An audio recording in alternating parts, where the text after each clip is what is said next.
प्रिय साथियों, स्वागत है आप सभी का आपके अपने इस YouTube चैनल पर, जहां आज हम रसायन विज्ञान के 25 बेहद ही महत्वपूर्ण MCQ प्रश्न देखेंगे, जो कि विभिन्न प्रकार के प्रतियोगी परीक्षाओं के प्रीवियस ईयर के एग्जामों में पूछे जा चुके हैं। और उन सभी एग्जामों का लिस्ट हमने थंबनेल में आपको प्रोवाइड करा दी है। जैसा कि आप देख सकते हैं यहाँ पर SSC रेलवे बैंकिंग से लेकर के जो है CSET PO तक जो है मैंने एक लंबा लिस्ट दिया हुआ है। इन सभी एग्जामों में पूछे हुए प्रश्नों को हम लोग देखते हैं, जो कि केमिस्ट्री से जो क्वेश्चन पूछे गए हैं उनमें से हम लोग 25 MCQ प्रश्न, यानी कि जिसमें 4 ऑप्शन दिए रहेंगे, हम लोग देखते हैं, डिस्कस करते हैं और स्टडी करते हैं। तो देखते हैं हम लोग रसायन विज्ञान के 25 प्रश्नों वाले सीरीज का जो है, जो आपका 7वां सीरीज है, उसमें के 25 प्रश्न, जो कि है इस प्रकार से। पहला क्वेश्चन है, लार की प्रकृति कैसी होती है? तो लार का प्रकृति आपको बताना है। ऑप्शन ए है उदासीन, ऑप्शन बी है अम्लीय, और ऑप्शन सी है क्षारीय, और ऑप्शन डी है उभयधर्मी।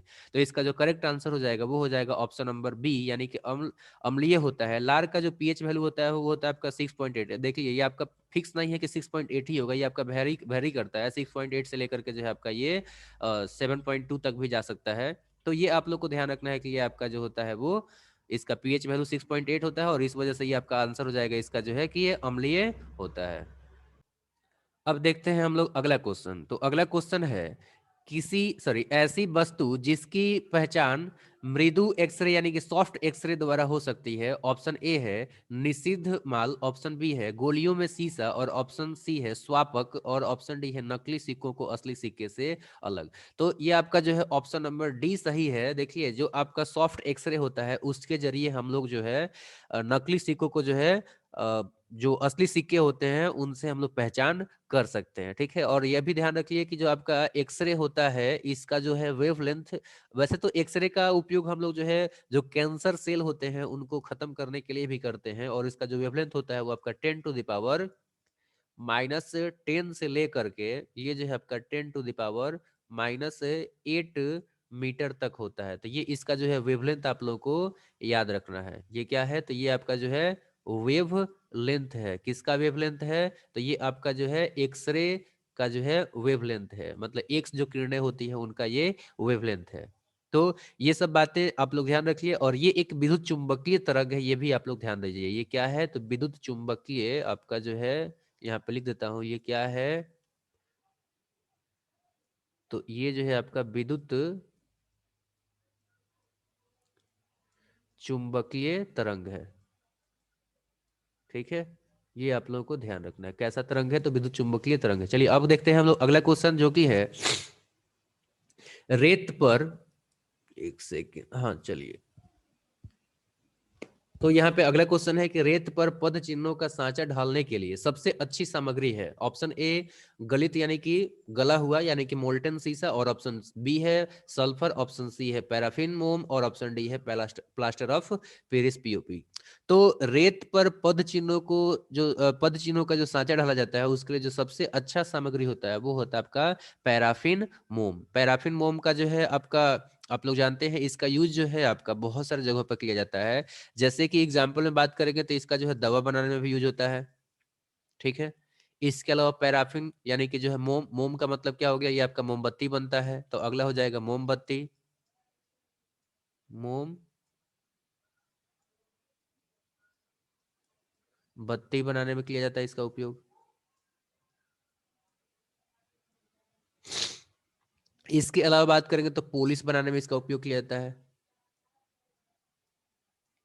इसका उपयोग जो है आपका पोलिस बनाने में भी किया जाता है। तो ये सब जो है इसके कुछ यूज हैं। और बाकी अगर पैराफिन का अगर फॉर्मूला का बात किया जाएगा तो इसका फॉर्मूला भी याद कर लीजिए, C25H52। ये जो है आपका उच्च क्वालिटी का जो है एक हाइड्रोकार्बन का मिक्स, हाइड्रोकार्बन होता है, और हाइड्रोकार्बन का जो है मिक्सचर हो जाएगा ये आपका जो मोमबत्ती है वो। ठीक है, पैराफिन का फॉर्मूला आप लोग को मैंने यहाँ पे लिखवा दिया है। पैराफिन का फॉर्मूला क्या होता है? C25H52। बाकी प्लास्टर ऑफ पेरिस का भी बात कर लेते हैं। तो प्लास्टर ऑफ पेरिस का जो फॉर्मूला हो जाता है वो होता है आपका CaSO4 इंटू हेमीहाइड्रेट यानी कि जो है 1/2 H2O। तो ये होता है आपका प्लास्टर ऑफ पेरिस का फॉर्मूला, जिसका कि यूज हम लोग बहुत सारी जगहों पे करते हैं, जैसे कि मूर्ति बनाने में इसका उपयोग करते हैं हम लोग। इसके अलावा हड्डियों का जो टूट फूट हो जाता है तो उसका जो है चिकित्सा करने में यानी कि शल्य चिकित्सा में इसका उपयोग किया जाता है, शल्य चिकित्सा। ठीक है, शल्य चिकित्सा के अलावा अगर बात करेंगे तो एक सेकेंड, शल्य चिकित्सा हो गया। तो शल्य चिकित्सा के अलावा जो है इसका उपयोग हम लोग करते हैं बहुत सारे दूसरे जगहों पे, जैसे कि आपका जो है सांचा बनाना हो, ढांचा बनाना हो, उन सब में भी इसका यूज होता है। चलिए देखते हैं अगला क्वेश्चन। तो अगला क्वेश्चन यहाँ पे दिया हुआ है, कागज पर पुराने उंगलियों, एक सेकेंड, चलो, तो कागज पर पुराने उंगलियों के निशान निम्नलिखित से डेवलप किया जा सकता है, इस किया जा सकता है, यहाँ पे होता नहीं होना चाहिए था, जा सकता है होना चाहिए था। ठीक है, तो इसका जो करेक्ट आंसर हो जाएगा आपका निनहाइड्रिन विलयन यानी कि हाइड्रोजन पेरोक्साइड के जरिए H2O2 के जरिए जो हम लोग कागज पर पुराने उंगलियों के निशान भी डेवलप कर सकते हैं। अगला क्वेश्चन है कि परिशुद्ध एल्कोहल है, option A 100% proof, option B 95% alcohol, 5% जल, और ऑप्शन सी है 200% प्रूफ, और ऑप्शन डी है परिशोधित यानी कि रेक्टिफाइड स्पिरिट। तो इसका जो करेक्ट आंसर है वो है आपका ऑप्शन नंबर सी 200% प्रूफ। परिशुद्ध एल्कोहल जो होता है वो आपका 200% प्रूफ होता है। अगला क्वेश्चन है, मानव शरीर की शक्तियों को हानि न पहुंचाने वाली एल्कोहल की अधिकतम सांद्रता है, ऑप्शन ए 2.3%, ऑप्शन बी 0.9%, और ऑप्शन सी 0.3%, और ऑप्शन डी है 0.03 सॉरी 0.1%। तो इसका करेक्ट आंसर हो जाएगा ऑप्शन नंबर बी। ये जो आपका एल्कोहल का अधिकतम सांद्रता जो कि मानव के शरीर की शक्तियों को हानि नहीं पहुंचाता है वो होता है आपका 0.9%, 0.9%। अगला क्वेश्चन है आपका, तरंग और कण दोनों की ही प्रकृति दर्शाने वाले कण कौन से हैं? तो देखिए इलेक्ट्रॉन जो होता है वो आपका तरंग और कण दोनों का प्रकृति आपका जो है दर्शाता है। तो ये आप लोगों को ध्यान रखना है, कुछ बातें न्यूट्रॉन से संबंधित आप लोग याद कर लीजिए। हालांकि एक से आपको ट्रिक बताता हूँ, ईटा पर नाच, ये ट्रिक है आपका, ईटा पर नाच। इसका मतलब क्या हुआ था बात समझ लीजिए। ईटा का मतलब हो गया इलेक्ट्रॉन। ठीक है, तो इलेक्ट्रॉन का जो है खोज किसने किया था? टॉमसन ने किया था, टॉमसन ने, जे टॉमसन। ठीक है, तो ईटा हो गया, और प से परमाणु आप लोग समझ ही रहे हैं, सॉरी प से जो है आपका प्रोटॉन, तो प्रोटॉन का जो है रदरफोर्ड,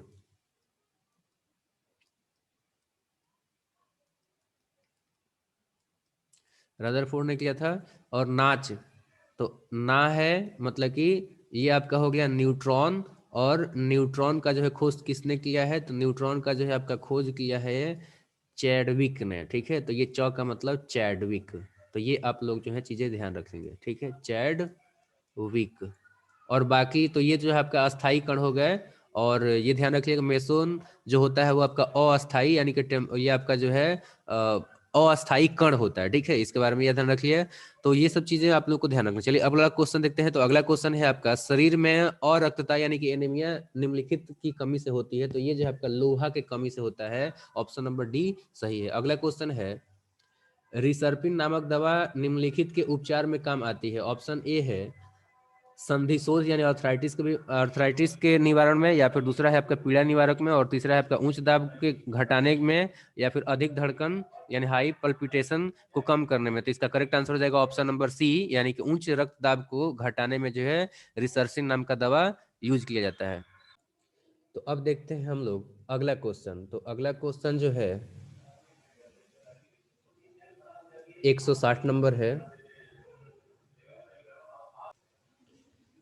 शरीर में टीके द्वारा दवा लेने के लिए अध्वस्तक सिरिंज यानी कि हाइपोडर्मिक सिरिंज को रोगाणु रहित यानी स्टरलाइज करने का उत्तम तरीका क्या है? ऑप्शन ए है इसका एल्कोहल में थोड़ी देर के लिए छोड़ देना, ऑप्शन बी है इसको एल्कोहल और जल के मिश्रण से साफ करना, ऑप्शन सी है जल में उबालना, और ऑप्शन डी है प्रेशर कुकर के अंदर जल में उबालना। इसका जो करेक्ट आंसर है वो है आपका ऑप्शन नंबर ए, यानी कि शरीर में जो है टीके के द्वारा दवा जो हम लोग सिरिंज के जरिए डालते हैं उसको रोगाणु रहित करने के लिए हम लोग क्या करते हैं कि उसको अल्कोहल में थोड़ी देर के लिए छोड़ देते हैं, जिससे कि वो स्टेरलाइज हो जाता है। अगला क्वेश्चन है, हमें प्रति ग्राम अंतर्ग्रहण से सर्वाधिक शक्ति मिलती है, तो हमको जो है आपका प्रति ग्राम अंतर्ग्रहण से सर्वाधिक शक्ति हमें कहाँ से मिलेगी? तो इसमें ऑप्शन देख लेते हैं, कार्बोहाइड्रेट से, प्रोटीन से, विटामिन से और हार्मोन से। तो इसका जो करेक्ट आंसर हो जाएगा वो हो जाएगा ऑप्शन ए।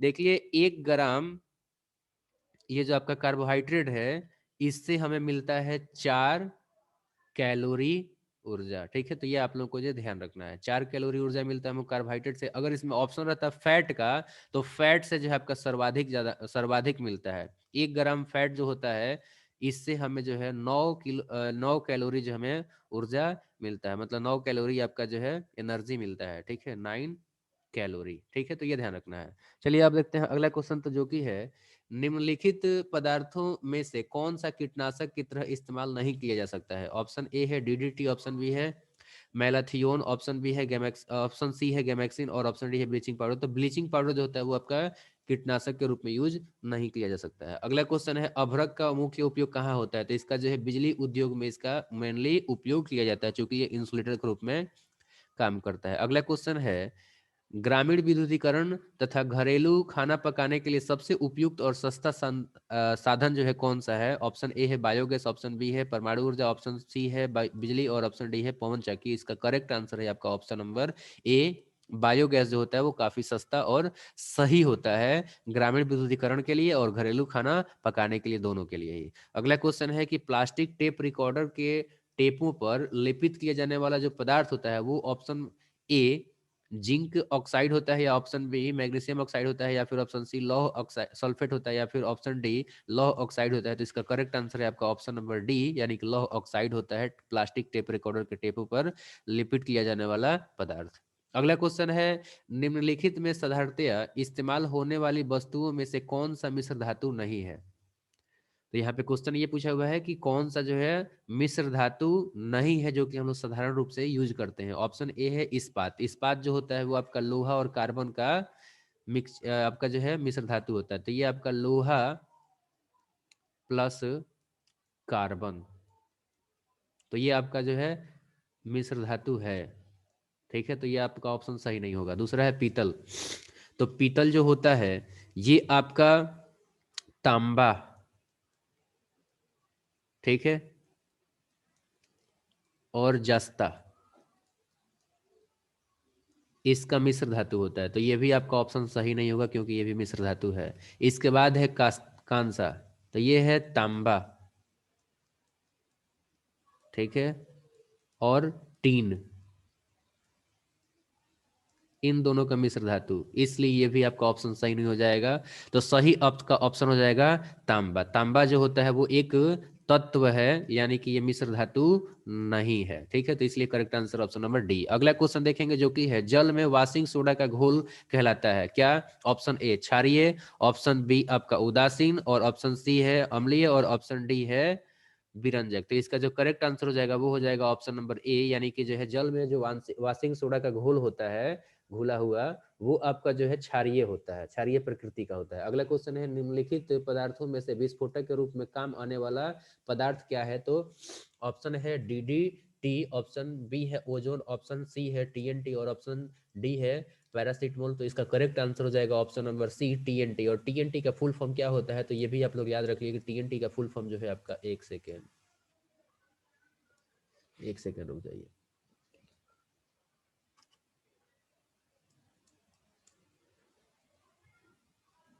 इसका जो फुल फॉर्म होता है वो होता है आपका ट्राई नाइट्रो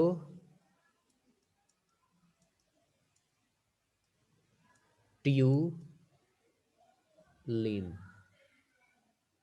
तो ये आप लोग जो है इसका फुल फॉर्म याद रखेंगे। क्या मैंने बताया है? ट्राई नाइट्रो ट्यूलिन जो है आपका टीएनटी का फुल फॉर्म होता है, जो कि विस्फोटक के रूप में काम आने वाला एक पदार्थ है। अगला क्वेश्चन है कि कंप्यूटर में आईसी यानी इंटीग्रेटेड जो चिप होता है, सर्किट चिप होता है, वो आपका जो है किससे बना होता है? तो कंप्यूटर में जो आईसी चिप होता है यानी कि इंटीग्रेटेड सर्किट चिप होता है वो आपका जो है option A chromium, option B लौह ऑक्साइड, ऑप्शन सी सिलिका और ऑप्शन डी है सिलिकॉन से बना होता है। तो इसका करेक्ट आंसर आपका जो हो जाएगा वो ऑप्शन नंबर डी, कि कंप्यूटर का जो आईसी होता है वो आपका सिलिकॉन से मिलके बना होता है। अगला क्वेश्चन है विस्फोट तथा दहन के बीच निम्नलिखित अंतर है। ऑप्शन ए है दहन एक रासायनिक अभिक्रिया है जबकि विस्फोट भौतिक कारकों से होता है। ऑप्शन सी है दहन केवल वायु में घटित होता है जबकि विस्फोट बगैर वायु के भी घटित हो सकता है। और ऑप्शन सी है विस्फोट के मामलों में परिसीमित क्षेत्र में दाब तेजी से बढ़ जाता है लेकिन दहन के दौरान ऐसा कुछ नहीं होता है, जो कि आपका करेक्ट आंसर है। अगला क्वेश्चन देखेंगे जो कि है अस्पतालों में सांस लेने वाली ऑक्सीजन नली में ऑक्सीजन और निम्नलिखित गैस होती है। तो देखिए सांस लेने वाला जो नली होता है, सिलेंडर होता है, उसमें आपका ऑक्सीजन के साथ में हीलियम जो कि एक अक्रिय गैस है भरा होता है। अगला क्वेश्चन देखेंगे जो कि है भारतीय विज्ञान कांग्रेस एसोसिएशन का सत्रों का आयोजन होता है हर एक साल में 2 बार, प्रत्येक वर्ष, 4 वर्षों में 1 बार या फिर प्रत्येक महीने में होता है। तो इसका करेक्ट आंसर है आपका ऑप्शन नंबर बी यानी कि हर एक साल होता है। अगला क्वेश्चन है एसिटिलिक एसिटिल सेलिसिलिक अम्ल आमतौर पर निम्नलिखित काम में लाया जाता है। ऑप्शन ए है आंसू गैस में, ऑप्शन बी है उर्वरक में, और ऑप्शन सी है पीड़ाहर में, और ऑप्शन डी है सामक औषध यानी सेडेटिव के रूप में। तो इसका जो करेक्ट आंसर हो जाएगा वो हो जाएगा ऑप्शन नंबर सी। इसका जो उपयोग होता है मतलब कि एसिटिल जो आपका सैलिसिलिक अम्ल होता है ये आपका पीड़ाहर यानी पेन किलर के रूप में यूज होता किया जाता है। ना तो ये सिडेटिव के रूप में यूज किया जाता है, ना ही आपका फर्टिलाइजिंग के रूप में यूज किया जाता है, और ना ही ये आपका जो है टीयर गैस के रूप में यूज किया जाता है। ये आपका यूज किया जाता है आपका पेन किलर के रूप में। अगला क्वेश्चन देखते हैं। तो अगला क्वेश्चन है आपका प्रतिदीप्त नली यानी कि फ्लोरोसेंट ट्यूब में साधारणतया काम में लाए जाने वाले पदार्थ होते हैं। ऑप्शन ए है सोडियम ऑक्साइड और आर्गन, ऑप्शन बी है सोडियम वाष्प और नियोन, और ऑप्शन सी है पारद वाष्प और आर्गन, और ऑप्शन डी है मर्क्यूरिक ऑक्साइड और नियोन। तो इसका करेक्ट आंसर हो जाएगा ऑप्शन नंबर सी हो जाएगा। वो जो है आपका पारद वाष्प और आर्गन होता है जो कि आपका प्रतिदीप्त नली यानी फ्लोरोसेंट ट्यूब में भरा जाता है यानी कि यूज किया जाता है। अगला क्वेश्चन देखेंगे जो कि इस सेट का लास्ट क्वेश्चन होगा। पृथ्वी की पपड़ी में एल्यूमिनियम निम्नलिखित के रूप में पाया जाता है। Option A cryolite, option B bauxite, option C gypsum, और ऑप्शन डी है प्राकृतिक धातु। इसका जो करेक्ट आंसर हो जाएगा वो हो जाएगा ऑप्शन नंबर बी। और बॉक्साइट का फॉर्मूला क्या है तो ये भी मैं आप लोगों को बताते चलता हूँ। इसका फॉर्मूला होता है Al2O3 इंटू 2H2O। तो ये आपका जो है बॉक्साइट हो गया, और बॉक्साइट से ही आपका एल्युमिनियम हम लोग प्राप्त करते हैं। तो इस तरीके से हमने 25 से एमसीक्यू प्रश्न केमिस्ट्री से देखा जो कि विभिन्न प्रकार के प्रतियोगी परीक्षाओं के प्रीवियस ईयर के एग्जाम में पूछे जा चुके हैं। उम्मीद करता हूँ कि ये सारे प्रश्नों का आंसर जो है आप बढ़िया तरीके से समझ चुके हैं और आपको बहुत अच्छा लगा है। अगर अच्छा लगा है तो अपने दोस्तों के साथ में शेयर करें। इस वीडियो को अंत तक देखने के लिए आपका बहुत बहुत धन्यवाद, आभार।